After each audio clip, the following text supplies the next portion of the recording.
Bharuch railway પોલીસની સમય સૂચકતા અને ત્વરિત કામગીરીને કારણે એક 19 વર્ષીય યુવતીનો જીવ બચી ગયો છે। મળતી માહિતી મુજબ ભરૂચ રેલવે સ્ટેશનના પ્લેટફોર્મ નંબર 3 પરથી train number 20921 Lucknow weekly superfast express ઉપડવાની તૈયારીમાં હતી। આ સમયે એક 19 વર્ષીય યુવતી પોતાની ટ્રોલી બેગ, પીઠ પરની બેગ અને અન્ય સામાન સાથે ચાલુ ટ્રેનના જનરલ કોચમાં ચડવાનો પ્રયાસ કરી રહી હતી। સામાનના વજન અને ટ્રેનની ગતિને કારણે યુવતીએ અચાનક પોતાનું સંતુલન ગુમાવ્યું હતું। સંતુલન બગડતા તે સીધી ટ્રેન અને પ્લેટફોર્મ વચ્ચેની ખાલી જગ્યામાં ફસાઈ ગઈ હતી। ટ્રેન ચાલુ હોવાથી યુવતીનો જીવ જોખમમાં મુકાયો હતો અને પ્લેટફોર્મ પર હાજર લોકોમાં ફાડ પડી હતી।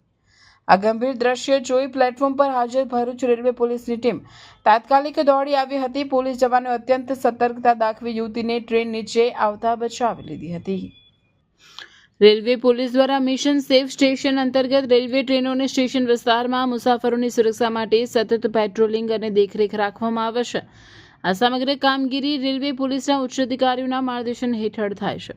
આ ઘટના બાદ રેલવે પોલીસે મુસાફરોને અપીલ કરી છે કે ચાલતી ટ્રેનમાં ચડવાનો પ્રયાસ ન કરવો અને પોતાની સુરક્ષાને પ્રાથમિકતા આપવી। આ કિસ્સાએ ભરૂચ રેલવે પોલીસની સતર્કતા અને ફરજ પ્રત્યેની પ્રતિબદ્ધતા ફરી એકવાર ઉજાગર કરી છે।